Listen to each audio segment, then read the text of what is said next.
Hey everyone, Gil here at graymanprepping.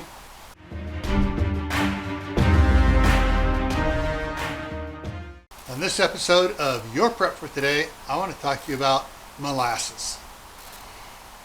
Now, a lot of people are going to go, molasses? Why do I need molasses? I don't need molasses for anything. Well, think about it. Tell you what, go Google it and look it up on Wikipedia, what molasses is and all the uses for it. You'd be surprised. Molasses get added to a lot of the award-winning barbecue sauces and stuff. All right.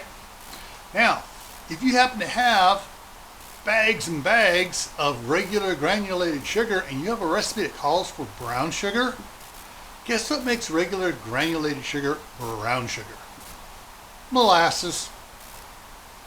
All right.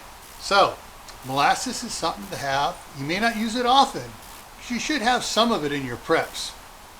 All right, so before I take off, I'm going to put a video up here that you might find interesting, a playlist down here. I'm going to put another video over here, and I'm going to put the link to my gardening homesteading channel right up here. All right, take care, keep on prepping, and I'll see you around.